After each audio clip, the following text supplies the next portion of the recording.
यदि राज्यले दलितको हक र अधिकारको पूर्ण ग्यारेन्टी गरेन, दलितलाई अझै पनि यस्तो विभेद र उत्पीडनमा गरिरह्यो भनेपछि हामी देशका सम्पूर्ण दलित समुदायलाई सङ्गठित गरेर एउटा वैकल्पिक शक्ति निर्माण गरेर हामी अगाडि बढ्छौँ। राज्यले के छ भने चाहिँ हामीलाई मन्त्री नबनाओस्, केही आपत्ति छैन। तर के छ भनेपछि दलितलाई के गर्नुपर्छ भने दलितलाई उसको आत्मसम्मान दिनु पर्यो, उसको पहिचान दिनु पर्यो, उसको पूर्ण अधिकारको ग्यारेन्टी गर्नु पर्यो। एक दुईजना मन्त्री दलितका मन्त्री बनाउँदैन, दलित मुक्ति हुँदैन, दलितले अधिकार पाउँदैन। कुनै पनि अधिकार माग्नको लागि, कुनै पनि चिज राज्यबाट प्राप्त गर्नको लागि आन्दोलन गर्नुपर्ने हुन्छ। बिना आन्दोलन नगरेर यो राज्यले आफ्नो मूल्य त दिँदैन। तपाईँले देख्नुभयो आदिवासी जनजाति मधेसीहरूले यो देशमा ठुलो आन्दोलन गरे, आफ्नो हक र अधिकारको ग्यारेन्टी गरे। दलित समुदायको अझसम्म त्यो आन्दोलन गर्न सकेनन्, हक र अधिकारको लागि बोल्न सकेनन्।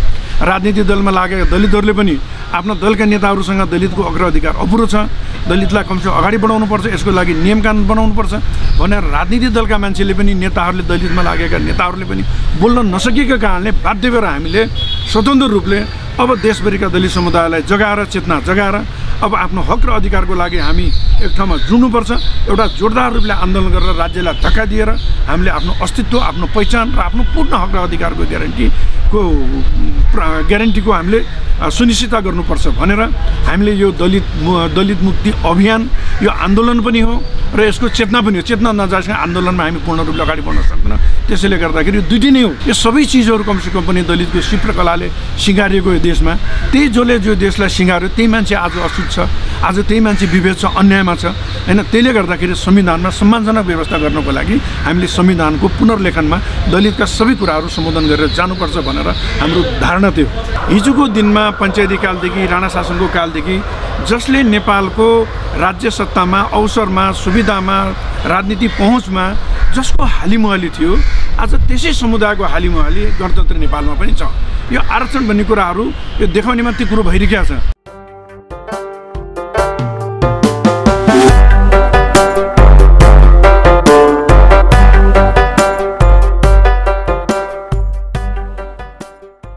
आदरणीय दर्शकवृन्द नमस्कार। यति बेला हामीसँग हुनुहुन्छ राष्ट्रिय दलित मुक्ति अभियानका केन्द्रीय अध्यक्ष प्रेम विष्ट। कार्यक्रममा यहाँलाई स्वागत छ। नमस्ते। आराम हुनुहुन्छ? एकदम ठिक छ। के छ पश्चिमतिर तपाईँहरूको अभियान त खुब चल्दैछ है यति बेला? अब यो अहिले देशमा सबभन्दा बढी उत्पीडन, जातीय छुवाछुत जस्ता घटनाक्रमहरू सुदूरपश्चिममा अलि बढी नै भइरहेको हुनाले गर्दा त्यो ठाउँका दलित समुदायका साथीहरूलाई आफ्नो हक अधिकारको लागि जाग्नुपर्छ, संविधानले दिएका हक र अधिकारहरू प्राप्त गर्नुपर्छ, ती हक र अधिकारका लागि हामी लड्नुपर्छ भन्ने एउटा जनचेतना जगाउनको लागि सुदूरपश्चिममा हामीले राष्ट्रिय दलित मुक्ति अभियानबाट कार्यक्रमहरू अगाडि गरिरहेका छौँ। तपाईँ त राजनीतिक व्यक्तित्व पनि, अनि यो दलित मुक्ति अभियानमा मात्रै सीमित केन्द्रित हुनुहुन्छ कि राजनीतितिर पनि हुन्छ?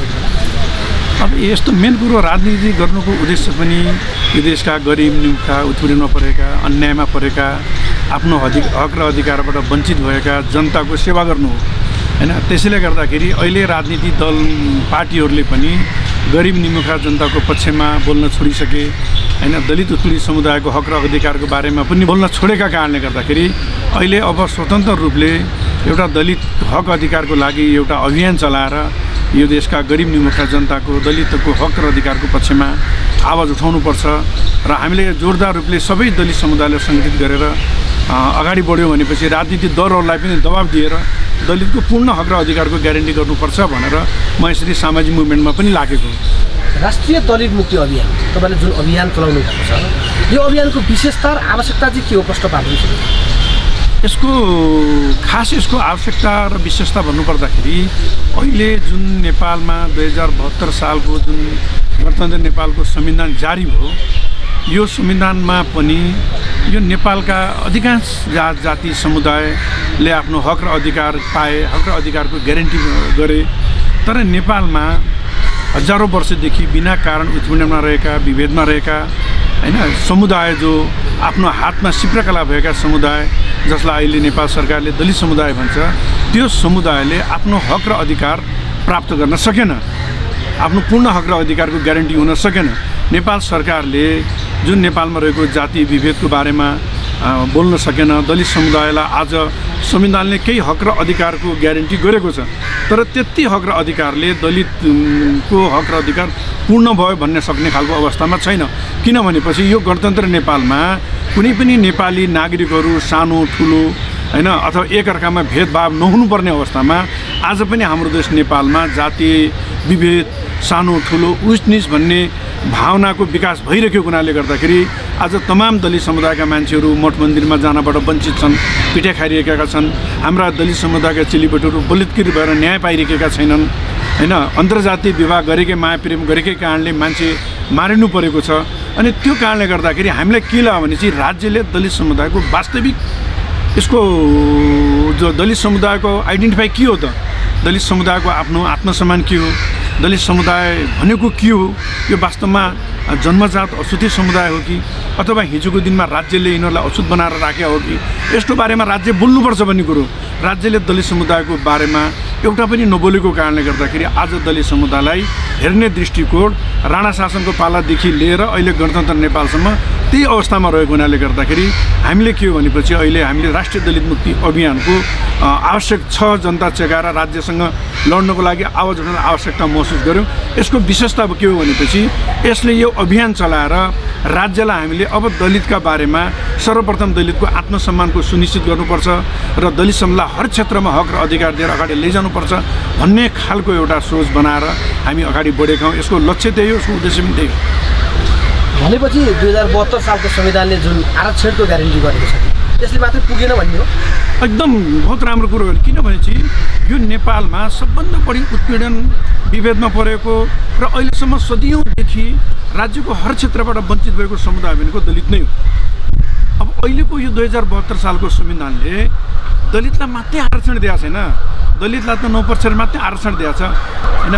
त्यसले गर्दाखेरि कि त दलितलाई छुट्टै किसिमले अलि विशेष रूपले दलितको हक र अधिकारलाई स्थापित गर्ने, हर क्षेत्रमा अवसर पाउने, अगाडि बढ्ने खालको तरिकाले आरक्षणको व्यवस्था गरे एउटा कुरो थियो। 33% महिलालाई अधिकार छ, त्यो 33% महिला अधिकारमा दलित महिलाहरू पर्दैनन् हैन। अन्य समुदायकोमा पनि सबै 81% त्यही समुदाय छ। त्यसले हामी के भन्छौँ भनेपछि हिजोको दिनमा पञ्चायती कालदेखि राणा शासनको कालदेखि जसले नेपालको राज्य सत्तामा अवसरमा सुविधामा राजनीति पहुँचमा जसको हालिमुहाली थियो आज त्यसै समुदायको हालिमुहाली गणतन्त्र नेपालमा पनि छ। यो आरक्षण भन्ने कुराहरू यो देखाउने मात्रै कुरो भइरहेको छ।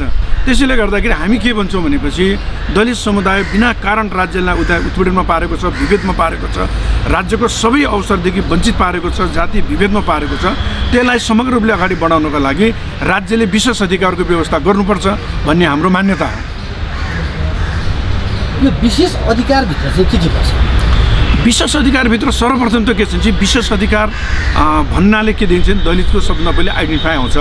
दलित समुदायलाई विशेष अधिकार किन दिने भनेर भन्दाखेरि दलित समुदाय बिना कारण हिजोको दिनमा तपाईँको राणा शासनदेखि लिएर अहिलेसम्म राज्यका सबै सुविधादेखि वञ्चित भए, राजनीतिक आर्थिक सामाजिक शैक्षिक रूपलेदेखि वञ्चित भए हैन। कुनै समुदाय त्यसरी वञ्चित भएन, दलित समुदाय त्यसरी वञ्चित भयो। अनि यस्तो खालको अब यो समुदायलाई अन्य समुदायको हाराहारीमा ल्याउनको लागि, देशको मूलधारमा ल्याउनको लागि उनलाई अहिले दिएको जस्तो आरक्षणले त्यसलाई पुग्दैन। त्यसलाई अगाडि ल्याउनको लागि के छ भने चाहिँ दलितको लागि कमसेकम 10 वर्ष 15 वर्षको लागि स्पेसल राइट, ह्युमन राइट, के अरे यो विशेष अधिकार भनेको स्पेसल राइट हो कि यी समुदाय राज्यले बिना कारण हिजो अपेक्षामा परे, उत्पीडनमा परे, विभेदमा परे, यिनी राज्यको मूलधारदेखि पछाडि गरे। अब यिनलाई त्यो अन्य समुदायको हाराहारीमा ल्याउनको लागि, देशको मूलधारमा ल्याउनको लागि राज्यले त्यो समुदायको लागि स्पेसल हैन रूपले अधिकार दिएर यिनलाई अगाडि ल्याउनुपर्छ। यसको लागि के हुन्छ भनेपछि तपाईँको नौकरीमा, राजनीतिमा, जस्तो अहिले राजनीतिमा तपाईँको समावेशी गरेका छन्। आज समावेशी कसको नाममा गएका छन्? समावेशीको नाममा ठुला ठुला नेताका श्रीमतीहरू, ठुला ठुला नेताका छोराछोरीहरू, ठुला ठुला नेताका सासू सालीहरू, यस्ता खालका मान्छेहरू परेका छन् जुन गरिबहरू, दलितहरू, उत्पीडन परेको, राज्यदेखि अवसर नपाएका त्यस्तो मान्छेले अहिले पनि अधिकार पाएका छैनन्। त्यसले गर्दाखेरि चाहिँ दलितलाई वास्तवमा राज्यले मूलधार विकासको मूलधारमा ल्याउनु छ भनेपछि दलितलाई विशेष अधिकारको व्यवस्था गरेर लैजानुपर्छ। विशेष अधिकारभित्र तपाईँको हुन्छ पूर्ण समानुपातिक व्यवस्था हुन्छ हैन। राज्यका हर निकायमा विशेष रूपले हर निकायमा उसको प्रतिनिधित्व हुन्छ। आज लोकसेवा आयोगमा दलितको प्रतिनिधित्व छैन हैन, विशेष अदालतमा छैन, विभिन्न खालको अवसर भएको ठाउँमा छैन हैन। दलितलाई खालि 9% मात्रै आरक्षण पनि तोकेको छ, राज्यले 9% पनि दिन सकिरहेको छैन। यसले गर्दा के छ भने दलितलाई राज्यले केही दिने भनेर घोषणा गर्छ तर व्यवहारमा लागू गर्दैन। त्यसको लागि हामीले के छ स्पेशल राइट्स हैन को व्यवस्था गरेर दलित समुदायलाई अगाडि बढाउनुपर्छ भन्ने उद्देश्यले अगाडि बढेका छौँ र विशेष अधिकारको उद्देश्य पनि दलित समुदायलाई अगाडि बढाउनको लागि स्पेशल राइट्स विशेष अधिकार दिएर अगाडि लिएर जानुपर्छ भन्नको लागि हामीले त्यो विशेष अधिकारको कुरो उठाएको। भनेपछि 2072 सालको संविधानले दिएको आरक्षणको कोटा पनि अपुग भयो। यसको मतलब तपाईहरु सदियौंदेखि उत्पीडनमा हुनुहुन्छ, यसको क्षतिपूर्ति राज्यले दिनुपर्छ भन्नुभएको हो। विशेष अधिकार भनेको राज्यले अहिलेसम्म यो दलित समुदायप्रति हर क्षेत्रबाट जुन हक अधिकारबाट अवसरबाट वञ्चित गर्यो त्यसको क्षतिपूर्ति स्वरूप हामीले त्यो विशेष अधिकार भनेको। किन भनेपछि यहाँलाई मैले एउटा कुरा उठाउँछु, नेपालमा जातीय छुवाछुत कहिलेबाट सुरु भयो यकिनन कसैले भन्न सक्दैन, तर वैधानिक रूपले हैन कानुनी रूपले नेपालको पहिलो मुलुकी ऐन जङ्गबहादुर राणाले जो बनाए 1910 मा त्यो मुलुकी ऐनमा स्पष्ट रूपले पानी चल्ने जाति र पानी नचल्ने जाति भनेर छुट्याएको छ। पानी चल्ने जातिमा तपाईको बाहुन क्षेत्रीदेखि लिएर तल मगर गुरुङसम्म पानी एकअर्काको पानी चल्ने भयो, तर पानी नचल्ने जातिमा के भन्छ विश्वकर्मा समुदायबाट लिएर तल गैनेवादीसम्म एकअर्काको पानी नचल्ने खालको बनायो र त्यसैको सिलसिलाले गर्दाखेरि आज पनि नेपाल आज त्यो पहिलो मुलुकी ऐन बनेको नेपालमा 171 वर्ष भयो। त्यो 171 वर्षदेखि अहिलेसम्म राणा शासनको अन्त भयो। राणा शासनको अन्त भएर पनि राणा शासनले गरेका जुन बनाएका नियम कानुनको अन्त हुन सकेन। सबै चिजको अन्त भयो, जातीय छुवाछुतको निरन्तरता भयो, बहुदलीय व्यवस्थामा पनि जातीय छुवाछुतको निरन्तरता भयो। र आज गणतन्त्र नेपालमा आएर पनि यो जातीय छुवाछुत जरेदेखि अन्त गर्ने खालको प्रयास र प्रयत्न नेपालका राजनीतिक दलहरूले नेपालका शासक प्रशासकहरूले यसको प्रयत्न गरेनन्। त्यसले गर्दाखेरि आज संविधान बनेको करिब पनि 9 वर्ष पुगिसक्दाखेरि पनि आज दलित समुदाय अझै पनि के छ समाजमा विभेद छ। यहाँहरू मिडियाकर्मी हुनुहुन्छ, यहाँहरूले सबै देखिरहनु भएको छ आज दलित दलका जाति उत्पीडनका मुद्दाहरू पिटिएका कुटिएका अन्तर्जातीय विवाहमा मरेका घटनाहरू पनि तमान आइरहेको छ। यो गणतन्त्र नेपालमा यस्तो नहुनुपर्ने यस्तो आएको छ। त्यसले गर्दाखेरि के छ भने 1910 मा बनेको जो मुलुकी ऐन थियो राणाहरूले बनाएको त्यो विभेदकारी कानुन थियो, मुलुकी ऐन थियो, त्यो गलत थियो भनेर राज्यले स्वीकार्नुपर्छ। राणाहरूले जो बनाएको पहिलो मुलुकी ऐन थियो जसले नेपाली जनताहरूमाथि विभेदको जुन खाडल गर्यो त्यो गलत थियो र गणतन्त्र नेपालले त्यो मुलुकी ऐनलाई अथवा त्यो राणाहरूले बनाएको जुन जातीय प्रथा छ त्यसलाई जरेदेखि खारिज गरेर नेपालमा रहेका सम्पूर्ण नागरिकहरू समान हुन्, यिनीमाथि कसैमाथि पनि विभेद गर्न पाइन्न भनेर राज्यले कडा साथमा कानुन बनाएपछि मात्रै दलित सम्मानित हुन सक्छ। आज दलितको आइडेन्टिफाई छैन, आज हर कोही जाति समुदायको आइडेन्टिफाई छ। मान्छेले आफ्नो परिचय दिँदाखेरि सम्मानजनक तरिकाले दिनुपर्ने हुन्छ, तर दलितले आज परिचय दिँदाखेरि म विश्वकर्मा, म दमाई अथवा म कामी, म वादी भनेर भन्दाखेरि मान्छेले आत्मग्लानी भइरहेको छ, मान्छेले विभेद गर्छ कि अपीलित गर्छ कि भन्ने खालको अवस्था आइरहेको छ। त्यसले गर्दाखेरि राज्यले सम्मानजनक दलित समुदायको बारेमा व्याख्या गरेर दलितको आत्मसम्मानको ग्यारेन्टी गर्नुपर्छ भनेर हामीले के छ भने 2072 को संविधानमा दलितको हक र अधिकार अझै अपुरो छ, त्यसलाई पूर्ण गर्नुपर्छ भन्ने हिसाबले हामीले अभियान सञ्चालन गरेको। यो अभियानले अहिलेको संविधानको पुनर्लेखनको कुरा गरिरहेको छ। हामीले के छ दिएको हक र अधिकारको पनि पूर्ण रूपले कार्यान्वयन गर्दै र दलितको आत्मसम्मानका कुराहरू छन्, दलितका विशेष अधिकारका कुराहरू छन्, यो संविधानमा थप्नुपर्छ। दलितको यदि राज्यले नेपालका पूरी दलित समुदायको हक र अधिकारको ग्यारेन्टी गर्न चाहेको छ भनेपछि संविधानमा दलितको जसको विशेष अधिकारको व्यवस्थाहरू, पूर्ण समानुपातिक निर्वाचन प्रणालीका व्यवस्थाहरू हैन, राज्यमा हर क्षेत्रमा विशेष रूपले अवसरका कुराहरू र तपाईको दलितको आत्मसम्मानका को बारेमा राज्यले पुनर्लेखन गर्नुपर्छ। जुन व्याख्या विश्लेषण पुनर्लेखनले दलितले गर्वसम्म म सम्मानित रूपले म दलित हुँ, दलित भन्नाले यो देशको सिप्रकलाका धनी समुदाय भनेर चिन्नु पर्यो कि दलित भन्ने साथ अछुत भनेर चिनिनु भएन कि सिप्रकलाका धनी समुदाय हुन्। देशको परम्परागत गरले यो देशको अस्तित्व जोगाउनलाई यो देशको कला संस्कृति रूपले अगाडि बढाए, यो देशका मठ मन्दिरहरू दलितले बनाए, यो सबै चिजहरू कमसेकम पनि दलितको सिप्रकलाले सिँगारिएको यो देशमा। त्यही जसले जो देशलाई सिँगार्यो त्यही मान्छे आज अछुत छ, आज त्यही मान्छे विभेद छ, अन्यायमा छ हैन। त्यसले गर्दाखेरि संविधानमा सम्मानजनक व्यवस्था गर्नको लागि हामीले संविधानको पुनर्लेखनमा दलितका सबै कुराहरू सम्बोधन गरेर जानुपर्छ भनेर हाम्रो धारणा थियो। तपाईँ राष्ट्रिय दलित मुक्ति अभियानको केन्द्रीय अध्यक्ष पनि भएको हिसाबले अध्यक्षज्यूकै हैसियतमा मैले के भन्न चाहेँ भने यो राष्ट्रिय दलित मुक्ति अभियान चेतना स्तरमा वृद्धि कि आन्दोलन? एउटा कुरो के छ, यसले दुईटै काम गर्छ। हेर्नुहोस्, एउटा चेतना स्तरमा वृद्धि गरेपछि दलितले आफ्नो हक र अधिकारको, मेरो हक र अधिकार यति छ, संविधानले मलाई दिएको हक र अधिकार यति छ बुझ्छ, यसले चेतना स्तरको विकास गर्छ। त्यसले गर्दा हामीले जनचेतना कार्यक्रम पनि गरेका छौँ र त्यसको साथसाथै के छ, जनचेतना जागिसकेपछि राज्यले हामीलाई ठगेको छ, राज्यले हामीलाई अन्यायमा पारेको छ, राज्यले अहिलेसम्म पनि हामीलाई विभेदमा पारेको छ, राज्यले हाम्रो पूर्ण हक र अधिकारको ग्यारेन्टी गरेको छैन हैन। हाम्रा पूर्वजले हिजो यो देश शिल्पकलाले सिगारे, यो देश बनाए र शिल्पकला यो देशलाई सिगारे बापत, यो देशमा शिल्पकलाले यो देशको हामीले विकास गरे बापत राज्यले दलितलाई के दियो त, अछुत भन्ने एउटा लेबल टाँसिदियो, एउटा कलङ्कको टीका टाँसिदियो। अब त्यो कलङ्कको टीका राज्यले बोकेर हिँडिरहने कि त्यो कलङ्कको टीका मेटाउने हैन। यो कलङ्कको टीका मेटाउनको लागि स्वयं दलित समुदायको चेतना जागेन, दलित समुदायहरू सङ्गठित हुन सकेनन् भनेपछि हामी आन्दोलन गर्न सक्दैनौँ। आज हामीले देखिसक्यौँ, कुनै पनि अधिकार माग्नको लागि, कुनै पनि चिज राज्यबाट प्राप्त गर्नको लागि आन्दोलन गर्नुपर्ने हुन्छ। बिना आन्दोलन नगरेर यो राज्यले आफ्नो मूल्य त दिँदैन। तपाईँले देख्नुभयो आदिवासी जनजाति मधेसीहरूले यो देशमा ठुलो आन्दोलन गरे, आफ्नो हक र अधिकारको ग्यारेन्टी गरे। दलित समुदायको अझसम्म त्यो आन्दोलन गर्न सकेनन्, हक र अधिकारको लागि बोल्न सकेनन्। राजनीतिक दलमा लागेका दलितहरूले पनि आफ्नो दलका नेताहरूसँग दलितको हक र अधिकार अपुरो छ, दलितलाई कमसेकम अगाडि बढाउनुपर्छ, यसको लागि नियम कानुन बनाउनुपर्छ भनेर राजनीतिक दलका मान्छेले पनि, नेताहरूले, दलितमा लागेका नेताहरूले पनि बोल्न नसकेको कारणले बाध्य भएर हामीले स्वतन्त्र रूपले अब देशभरिका दलित समुदायलाई जगाएर, चेतना जगाएर अब आफ्नो हक र अधिकारको लागि हामी एक ठाउँमा जुड्नुपर्छ। एउटा जोरदार रूपले आन्दोलन गरेर राज्यलाई धक्का दिएर हामीले आफ्नो अस्तित्व, आफ्नो पहिचान र आफ्नो पूर्ण हक र अधिकारको ग्यारेन्टीको हामीले सुनिश्चितता गर्नुपर्छ भनेर हामीले यो दलित मुक्ति अभियान यो आन्दोलन पनि हो र यसको चेतना पनि हो। चेतना नजाएसम्म आन्दोलनमा हामी पूर्ण रूपले अगाडि बढ्न सक्दैनौँ। त्यसैले गर्दाखेरि दुईटै नै हो होइन। त्यो रूपले आज हामी अगाडि बढेको हुनाले देशका गाउँ गाउँ, जिल्ला जिल्ला, दलितका बस्ती बस्तीमा गएर आज चेतना जगाएर हामी अगाडि बढिरहेछौँ। हामी कार्यक्रमको अन्तिममा पनि छौँ।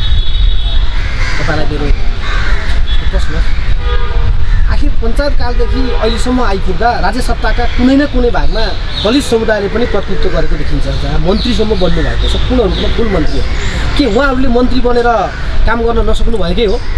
एउटा कुरा के हो भनेपछि दलित समुदाय आफ्नो शक्तिले, आफ्नो तागतले कहिले पनि त्यो ठाउँमा पुग्न अहिलेसम्म सकेका छैन। अब यो देश नेपाल एउटा हाम्रो देश भए तापनि यो आफैमा स्वतन्त्र छैन। अन्तर्राष्ट्रिय सन्धि सम्झौताहरू छन्। अन्तर्राष्ट्रिय सन्धि सम्झौतामा तपाईँ विभिन्न किसिमको राज्यले हस्ताक्षर गरेको छ। त्यो हस्ताक्षर गरेको कारणले सबै जातिको प्रतिनिधित्व गर्नुपर्छ भन्ने एउटा विश्वव्यापी एउटा नियम भएको हुनाले गर्दाखेरि अनि नेपालमा पनि राजाकै पालादेखि पनि कमसेकम एकजना मान्छेलाई मन्त्री बनाउने खालको एउटा प्रचलनको एउटा सुरुवात भयो। ती कस्तो भयो भने चाहिँ एउटा दयाले, मायाले, आशीर्वादले एउटा बक्स दिएको जस्तो किसिमले ल तपाईँ मन्त्री बन्नुभयो भनेर दिने र उनले आफ्नो हक अधिकारको लागि बोल्न नसक्ने खालको अवस्थाबाट आयो। त्यसैको निरन्तरता के हो भनेपछि बहुदलीय व्यवस्थामा पनि भयो, आज गणतन्त्र नेपालमा पनि भयो। आज गणतन्त्र नेपालमा त यस्तोसम्म भयो कि संविधानले समावेशी समानुपातिकको जो नीति नियमहरू बनाए त्यसलाई पनि राजनीतिक दलले लट्याउँदै अहिले बनेको जो नेपालको सबैभन्दा बलियो 2/3 बहुमतको सरकारमा पनि एकजना दलित पनि मन्त्री बन्न सकेन हैन। त्यसले गर्दाखेरि अहिलेको राजनीतिक दलहरूमा दलितलाई हेर्ने दृष्टिकोण के छ भन्ने कुराहरू हामीले प्रष्ट छौँ। किनभनेपछि आज ठुला दलका नेताहरूले कमसेकम उनको पार्टीमा त तमाम दलितका माननीयहरू छन् हैन, उहाँहरूलाई एकजनाले पनि सम्बोधन गर्न सकेन। हो, एउटा कुरा के भने हाम्रो एउटा प्रष्ट धारणा के हुन्छ, 1-2 जना मन्त्री दलितका मन्त्री बनाउँदैन, दलित मुक्ति हुँदैन, दलितले अधिकार पाउँदैन। जबसम्म दलितको पूर्ण रूपले हक र अधिकारको ग्यारेन्टी हुँदैन, सबभन्दा पहिले के छ भने दलितलाई आत्मसम्मान चाहियो। हामी आज दलित समुदाय नेपालमा स्वतन्त्र रूपले म दलित हुँ भनेर बाँच्न सक्ने अवस्था छैन। दलितले आज काठमाडौँ बस्दाखेरि आफ्नो थर लुगाएर डेरा लिनु परेको छ। आज धनगढीमा त्यो अवस्था छ, पोखरामा त्यो अवस्थामा छ। खुलेर म विश्वकर्मा हुँ, म दमाई हुँ, म परिवार हुँ, म सार्की भनेर कोठा नपाउने खालको अवस्था छ। अनि यस्तो खालको अवस्थामा यो गणतन्त्रको नियमको विपरीत हो। हेर्नुहोस्, गणतन्त्र यस्तो व्यवस्था हो जो सम्पूर्ण जाति भाषा भाषीको हक र अधिकारको ग्यारेन्टी गर्ने, विवेत्री समाजको निर्माण गर्ने खालको एउटा व्यवस्थामा पनि आज पञ्चायती व्यवस्थामा जुन किसिमको विभेद भइरहेको थियो त्यही किसिमको विभेद आज पनि हाम्रो समाजमा छ। आज हर क्षेत्रमा हाम्रो लागू छ, हेर्ने दृष्टिकोण त्यो किसिमको छ। त्यसले गर्दाखेरि राज्यले के छ भने हामीलाई मन्त्री नबनाओस्, केही आपत्ति छैन। तर के छ भनेपछि दलितलाई के गर्नुपर्छ भने दलितलाई उसको आत्मसम्मान दिनु पर्यो, उसको पहिचान दिनु पर्यो, उसको पूर्ण अधिकारको ग्यारेन्टी गर्नु पर्यो भन्ने हेतुले हामीले के छ भने एउटा दलितहरूको एउटा जनचेतना जगाएर हिँडेका छौँ। हामी यति पनि भन्न चाहन्छौँ कि यदि राज्यले दलितको हक र अधिकारको पूर्ण ग्यारेन्टी गरेन, दलितलाई अझै पनि यस्तो विभेद र उत्पीडनमा गरिरह्यो भनेपछि हामी देशका सम्पूर्ण दलित समुदायलाई सङ्गठित गरेर एउटा वैकल्पिक शक्ति निर्माण गरेर हामी अगाडि बढ्छौँ। यो राजनीतिक पार्टीलाई पनि हामी चेतना दिएर अगाडि बढ्नुपर्छ भन्ने मनसायले अब दलितहरूलाई सङ्गठित गर्दै हामी अगाडि बढिरहेका छौँ। भनेपछि यो अहिले भइरहेको राजनीतिक पार्टीबाट दलित मुक्तिको सम्भावना छैन, राष्ट्रिय दलित मुक्ति अभियान नै अब एउटा वैकल्पिक शक्तिको रूपमा उठाउँछ भन्न खोज्नुभएको? एउटा कुरो के हो भनेपछि जुन मुद्दा हामीले उठाएको छ यो पोलिटिकल मुद्दा हो होइन। हामी यो राष्ट्रिय दलित मुक्ति अभियान आफैमा पार्टी होइन, तर यसले उठाएका एजेन्डाहरू मुद्दाहरू यी पोलिटिकल हुन्। यी राजनीतिक दलहरूबाट राज्य सत्ताबाट मात्रै सम्बोधन गर्ने कुराहरू हो। त हाम्रो चाहना के हो भनेपछि यदि राज्यले हाम्रा मागहरूलाई शान्तिपूर्ण ढङ्गले उठाएका मागहरूलाई यदि राज्यले अनदेखा गर्यो, राजनीतिक दलहरूले अनदेखा गरे, मतलबै राखेनन्, अझ हामीलाई दमन र शोषण भयो भनेपछि अनि हामी यो देशको नागरिक होइन र हामीलाई यो देशको नागरिक भएको नाताले राज्यसँग लडेर हाम्रो अधिकार लिनुपर्छ भन्ने कुराहरू हामीले बुझ्नुपर्ने स्थिति आएको हुन्छ। त्यसैले गर्दा अहिलेसम्म हाम्रो चाहना के हो भनेपछि अहिले नेपालमा रहेका पोलिटिकल पार्टीहरू जसले राज्य सत्ता चलाइरहेका छन् उनीहरूले दलितको हक र अधिकारको ग्यारेन्टी गर्नुपर्छ, संविधानमा समेट्नुपर्ने हुन्छ, आफ्ना मेनिफेस्टोमा राखेर पार्टीले आफ्ना नीति विचार र पार्टीका घोषणापत्रमा पनि दलितका बारेमा कुराहरू राखेर अगाडि बढ्नुपर्ने हुन्छ, दलितलाई अधिकार दिनुपर्ने हुन्छ। यदि यति गर्दा गर्दै पनि मानेन भनेपछि यो देशका मधेसीहरूले जसरी आन्दोलन गरेर आज छुट्टै एउटा राजनीतिक शक्ति बनेर हिँडेका छन्, हिजोका थारूहरू रेशम थारूहरूले समेत थारूका माग र मुद्दाहरूलाई सम्बन्ध नहुँदाखेरि उहाँहरूले छुट्टै एउटा राजनीतिक शक्ति खडा गरेर आज आफ्नो हक र अधिकारको ग्यारेन्टी गरे। त्यस्तै प्रकारले यदि राज्यले दलितलाई पनि अनदेखा गर्यो भनेपछि हामी चुप लाएर बस्ने अवस्थामा छैनौँ। हामी पनि के छ एउटा राजनीतिक शक्ति निर्माण गरेर भए पनि हाम्रो हक र अधिकारको ग्यारेन्टी गर्नेछौँ भनेर हामी राष्ट्रिय दलित मुक्ति अभियान देशैभरि हामी अगाडि बढेका छौँ। हिजो मात्रै पनि मैले नेपालमा जति पनि रहेका अभियानहरू छन् दलितका पक्षमा काम गर्ने, हिजो भर्खर मात्रै मिटिङ राखेर अब सबैले हामीले संयुक्त रूपले अगाडि एकजुट भएर अब दलितको हक र अधिकारको ग्यारेन्टी गर्नको लागि राज्य सत्तासम्म हामी जोरदार रूपले आफ्नो माग बनाउनको लागि हामी अगाडि बढ्नुपर्छ भनेर हिजो भर्खर मात्रै हामीले बैठकहरू सक्यौँ। भनेपछि कालान्तरमा राष्ट्रिय दलित मुक्ति अभियान पनि एउटा पार्टीको रूपमा उठाउँछ। यो मैले भनिहालेँ, यदि राजनीतिक दलहरूले नेपालको राज्य सत्ताले दलितका मागहरू मुद्दाहरूलाई व्यवस्था गर्यो, दलितलाई सम्मानजनक तरिकाले अगाडि बढ्न दिएन, दलितलाई अपीलित गरिरह्यो, दलितको आत्मसम्मानमा ठेस पुर्यायो, दलितको कमसेकम विश्वास अधिकारको ग्यारेन्टी गरेन, आज दलितका मान्छेहरू पढे लेखेर आज जागिर नपाउने खालको अवस्थामा छ। हिजो दलितहरूले आफ्नो हात हतियार सिप कलाका काम गर्दाखेरि हिजो अछुत भयो होइन। आज त्यो काममा पैसा छ भनेर अन्य समुदायका मान्छेले त्यो काम अगाडिसके। आज ठुला ठुला गार्मेन्ट उद्योगहरू गैर दलितको हातमा छ, ठुला ठुला फिल्म कारखानाहरू गैर दलितको हातमा छ, ठुला ठुला सुनचाँदी व्यवसायहरू गैर दलितको हातमा छ, छाला जुत्ताका कारखानाका कामहरू गैर दलितको हातमा छ। हिजो त्यो काम गरेर अछुत भन्दाखेरि दलितले काम गरे, आज त्यसमा पैसा छन् भनेर आज गैर दलितले लगिसके होइन। त्यो कारणले गर्दाखेरि शिल्पकला भएका मान्छे सम्मानित हुनुपर्नेमा यो राज्यले किन विभेद गरेको छ भन्ने कुराहरू हामी राज्यसँग प्रश्न गरिरहेका छौँ। यदि वास्तवमा दलितहरू नै एकदम रियलमा परापूर्वकाल अछुत हुनुभएपछि राज्यले प्रमाणसहित हामी तिमीहरू अछुत हो भनेर भन्नु पऱ्यो, हामी चित्त बुझाउन सक्छौँ। होइन भनेपछि यो तपाईँको 19औँ शताब्दीको 18औँ शताब्दीको रूढिवादी परम्पराहरूलाई हिजो वर्णवादी चिन्तनका कारणले गर्दाखेरि रूढिवादी शासकहरूको भएको कारणले गर्दाखेरि हिजोको दिनमा एकले अर्कालाई दबाएर राज्य सत्तामा पुग्नको लागि राज्य चलाउनको लागि गरिएको कुसंस्कार चालेको कुसंस्कारलाई आज त्यसलाई निरन्तर दिएर एउटा मेहनतका समुदायलाई बिना कारणले होइन उत्पीडनमा विभेदमा राखेर राज्यको सबै निकायदेखि वञ्चित गरेको कारणले गर्दाखेरि यदि राज्यले यी कुराहरूलाई सम्बोधन गरेन, राज्यले यसलाई व्यवस्था गर्यो भने चाहिँ हामी एउटा नयाँ राजनीतिक शक्ति निर्माण गरेर हामी राज्य सत्तासँग लडेर भए पनि हाम्रो हक र अधिकारको ग्यारेन्टी गर्छौँ भनेर राष्ट्रिय दलित मुक्ति अभियानलाई हामीले अगाडि बढाइरहेका छौँ। जाँदा जाँदै नेपालभित्र रहनुभएका आम दलित समुदायलाई के भन्न चाहनुहुन्छ? अब सम्पूर्ण दलित समुदायहरूलाई म पुनः फेरि नमस्कार गर्न चाहन्छु। आज नेपालमा दलित समुदायको अवस्था व्यवस्था फेरियो, दलित समुदायको अवस्था जस्ताको तस्तै छन्। समाजले अझ पनि हिजोको दिनमा 19औँ शताब्दीमा दलितलाई जुन दृष्टिकोणले हेर्थे, जुन विभेदकारी नजरले हेर्थे, आज पनि दलितको अवस्था त्यही छ। त्यसैले गर्दाखेरि आज संविधानले दलितको हक र अधिकारको ग्यारेन्टी गरेको छ। आज दलित भनेको यो देशको शिल्पकलाका धनी हुन् भन्ने कुराहरू प्रमाणित भइसकेको छ। शिल्पकला भएका मान्छे सम्मानित हुन्छन्, विभेदमा हुँदैनन् भन्ने कुराहरू भइसक्यो हुनाले गर्दाखेरि नेपाल राज्यमा नेपालको शासकहरूले, नेपालको राजनीतिक दलहरूले, नेपालको सरकारले दलितहरूलाई अझै पनि हक र अधिकार नदिएको, दलितको आत्मसम्मानलाई सम्मानित नगरेको, दलितको पहिचान नदिएको, दलित त्यो कारणले गर्दाखेरि अब हामीले के गर्नुपर्छ भनेपछि दलितहरूले सबै सङ्गठित भएर अब हाम्रो पनि अधिकार, हामीलाई पनि अधिकार चाहियो, यो देश हाम्रो पनि हो हैन भन्ने उद्देश्यले अन्य समुदायले जसरी यो देशको संविधानलाई, नियमलाई, कानुनलाई, यो देशको राज्य व्यवस्थालाई, यो देशको अवसरहरूलाई उपयोग गरेका छ, त्यस्तै प्रकारले दलितले पनि ती हक र अधिकारलाई उपयोग गर्न पाउनुपर्छ। उपयोग यसरी गर्न पाउनुपर्छ कि विभेद रहित व्यक्ति भएर सम्पूर्ण नेपालीहरू समान हुनुपर्छ, कोही एकअर्कालाई विभेद गर्न पाइँदैन भन्ने खालको एउटा आजको संविधानले पनि दिएको छ। कोही नेपाली समुदायहरू कोही सानो ठुलो छैन, एकअर्कालाई विभेद गर्न पाइँदैन भनेर आज संविधानले पनि ग्यारेन्टी गरेको अवस्थामा त्यही पनि समाजमा जताततै अझै पनि विभेदहरू देखिएको हुनाले गर्दाखेरि संविधानले दिएका हक र अधिकारको पूर्ण त्यसलाई लागू गर्न लगाउँदै अनि थप उपलब्धिका जुन अधिकारहरू हाम्रो प्राप्त भएका छैनन् तिनलाई प्राप्त गर्नको लागि हामी सम्पूर्ण देशभरिका दलित समुदायहरू एक ढिक्का भएर एकजुट भएर हामी अगाडि बढ्नुपर्छ भन्ने यहाँहरूलाई मैले अनुरोध गर्दै सन्देश दिँदै म हाम्रा कार्यक्रम सञ्चालक हाम्रा डिबी सरसँग बिदा लिन चाहन्छु। धन्यवाद, नमस्ते।